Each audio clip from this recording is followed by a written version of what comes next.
اللَّهَ مَعَ الصَّابِرِينَ۔ وَبِالْوَالِدَيْنِ احسانا، تو بے شک والدین کے ساتھ احسان کرو۔ قرآن پاک میں اللہ تعالیٰ نے بے شمار جگہ پر اپنے والدین کے لیے والدین کے ساتھ احسان کرنے کے لیے ارشاد فرمایا ہے۔ دیکھیں، جو والدین کے احسان اپنی اولاد پر ہیں، اس کے ساتھ کوئی دنیا کی قیمت، کوئی دنیا کی طاقت اس کے ساتھ نہیں مل سکتی ہے۔ کیوں کہ دیکھیں، پیارے نبی صلی اللہ علیہ وآلہ وسلم نے ارشاد فرمایا کہ بے شک جنت ماں کے قدموں میں ہے۔ لیکن بڑی ہی جو ہے نا ایک قابل غور بات ہے کہ جنت ماں کے قدموں میں ہے، لیکن ماں کی قدم کس کے قدموں میں ہے؟ کبھی غور کریں، پیارے نبی صلی اللہ علیہ وآلہ وسلم کے ارشادات پہ غور کریں۔ پیارے نبی صلی اللہ علیہ وآلہ وسلم نے فرمایا کہ اگر کسی کو سجدہ جائز ہوتا اللہ کے سوا، تو میں عورتوں کو حکم دیتا کہ وہ اپنے خاوندوں کو سجدہ کریں۔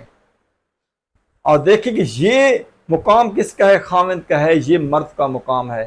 اور جس کی ماں کی قدموں میں جنت ہے اور اس کی ماں کی جنت اس کے خاوند کے قدموں میں ہے۔ جو باپ کا رتبہ ہے بے شک تھوڑا سخت ہے، کیونکہ جب تک باپ کی سختی نہیں ہوگی بچے کی تربیت صحیح نہیں ہوگی۔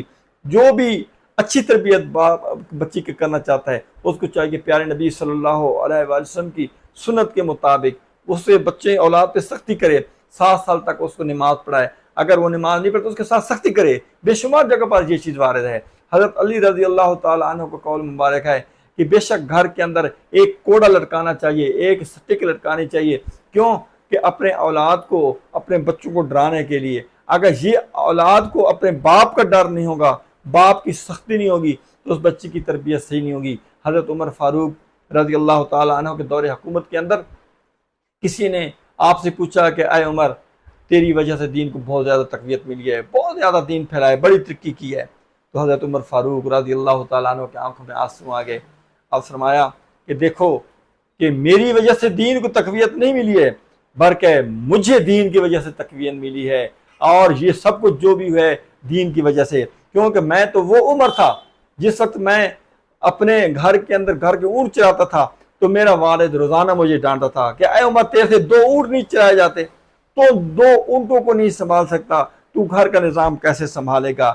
اور آج میں وہ عمر ہوں کہ مجھے والد کی سختی، پیارے نبی صلی اللہ علیہ وآلہ وسلم کی محبت اور دین اسلام کی محبت اور دین اسلام کی تعلیمات کی وجہ سے میں آج وہ عمر ہوں جس سے اللہ تعالیٰ نے یہ خدمت دی ہے۔ تو دیکھو عزیز ساتھیو، جو والد کی سختی ہے، جو استاد کی سختی ہے، جو اولادیں، جو طالب علم اپنے استاد کی اور اپنے والد کی سختی برداشت کر جاتے ہیں اور اس کو غنیمت سمجھ کر ان کی تربیت اچھی ہو جاتی ہے۔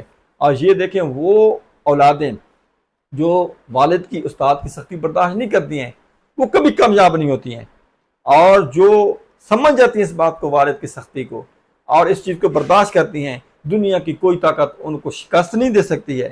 ان کا عروج ہی عروج ہوتا ہے، دونوں جہانوں کی کامیابی اس کے اندر۔ تو کوشش کیا کریں کہ اپنے والد کی سختی برداشت کریں۔ اپنے والد جو ہیں وہ آپ کو اپنی اصلاح کرتے ہیں، آپ کی بہتر تربیت کے لیے آپ کو ڈانٹ ڈپٹ کرتے ہیں، کیونکہ والدہ ہوتی ہے پیار کرنے کے لیے، شفقت کرنے کے لیے، اور والد نے آپ کی تربیت کرنی ہے۔ اور آج میں وہ عمر ہوں کہ مجھے والد کی سختی، پیارے نبی صلی اللہ علیہ وآلہ وسلم کی محبت اور دین اسلام کی محبت اور دین اسلام کی تعلیمات کی وجہ سے میں آج وہ عمر ہوں جس سے اللہ تعالیٰ نے یہ خدمت دی ہے۔ تو دیکھو عزیز ساتھیو، جو والد کی سختی ہے، جو استاد کی سختی ہے، جو اولادیں، جو طالب علم اپنے استاد کی اور اپنے والد کی سختی برداشت کر جاتے ہیں اور اس کو غنیمت سمجھ کر ان کی تربیت اچھی ہو جاتی ہے۔ اور یہ دیکھیں، وہ اولادیں جو والد کی استاد کی سختی برداشت نہیں کرتی ہیں وہ کبھی کامیاب نہیں ہوتی ہیں، اور جو سمجھ جاتی ہیں اس بات کو، والد کی سختی کو، اور اس چیز کو برداشت کرتی ہیں، دنیا کی کوئی طاقت ان کو شکست نہیں دے سکتی ہے۔ ان کا عروج ہی عروج ہوتا ہے، دونوں جہانوں کی کامیابی اس کے اندر۔ تو کوشش کیا کریں کہ اپنے والد کی سختی برداشت کریں۔ اپنے والد جو ہیں وہ آپ کو اپنی اصلاح کرتے ہیں، آپ کی بہتر تربیت کے لیے آپ کو ڈانٹ ڈپٹ کرتے ہیں، کیونکہ والدہ ہوتی ہے پیار کرنے کے لیے، شفقت کرنے کے لیے، اور والد نے آپ کی تربیت کرنی ہے۔ إِنَّ اللَّهَ مَعَ الصَّابِرِينَ۔